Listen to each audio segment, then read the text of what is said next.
Welcome back to Saturday morning coffee break. Cybersecurity Wargames. Training for the real fight by the time your second cup is brewed. The hackers have already launched another wave. Are your teams ready to respond or just ready to react? So as we think about it, it's a quiet Saturday morning. The coffee's hot, our laptops are humming, and the inbox is thankfully silent. But behind the scenes, cyber threats don't take weekends off. In fact, some of the most devastating breaches begin with a small oversight during off hours. That's where cybersecurity war games come in, not just as simulations, but as essential drills for preparing for the digital battle. So, Fleetus, what are cybersecurity war games?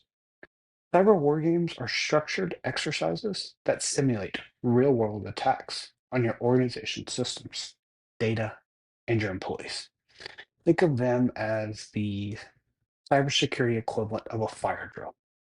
Only instead of running to the nearest exit, your security team is scrambling to detect a breach, contain it, and restore operations while the clock is ticking.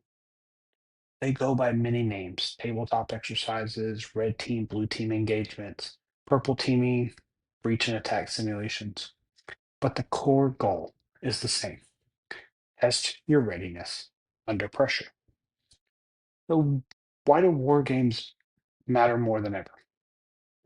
As we know, cyber threats is not shrinking, they're growing, it's maturing. Phishing emails are now come with near perfect grammar. Ransomware can lurk quietly for weeks before detonating. And supply chain attacks can weaponize your trusted vendors against you. Traditional training and quarterly compliance checkboxes simply can't prepare you for these dynamic threats. War games allow you to. It exposes vulnerabilities before adversaries do. It builds muscle memory for rapid incident response. It helps you test your coordination between technical teams and the business leadership while validating your incident response plan in a realistic setting. You'll be able to identify communication gaps when it matters most. Plus, they can be surprisingly fun if you enjoy a little chaos with your coffee. So here's a plot: a real life war game scenario. Let's say your organization runs a war game simulation simulating a ransomware attack. The red team, acting as the attackers, breaches the network via a compromised third party login. They encrypt customer data and demand payment in cryptocurrency. The blue team, us, the defenders, must detect the intrusion, identify the source, isolate the affected systems, and notify stakeholders, all while your legal and public relations teams manage external communications and compliance requirements. So here's where the real drama unfolds. The simulated attack reveals that your stock analysts aren't fully trained on the latest EDR platform. Your communication plan is dated, and no one knew how to give the final authority to trigger a full system lockdown. Now imagine finding all of this out during a real world incident and not a simulation. Let the lessons stick. War games don't just train systems, they train people. The after action review is where the gold lies.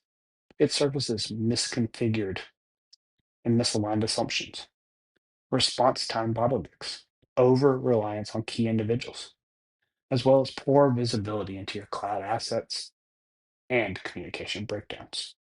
It's a wake up call, but a helpful one, because next time it might not be a game.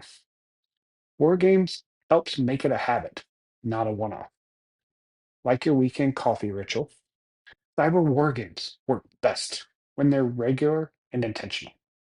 Start with small departments, specific scenarios, and then grow into full scale cross functional exercises.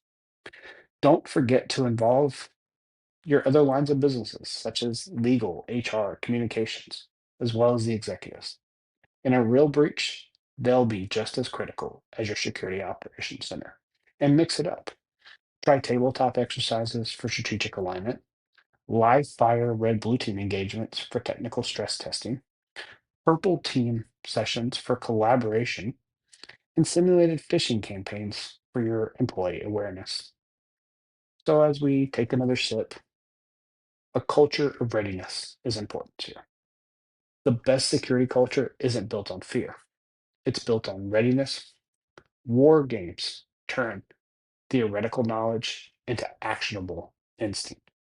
They create shared experience, promote cross team collaboration, and most importantly, they make your people confident in crisis.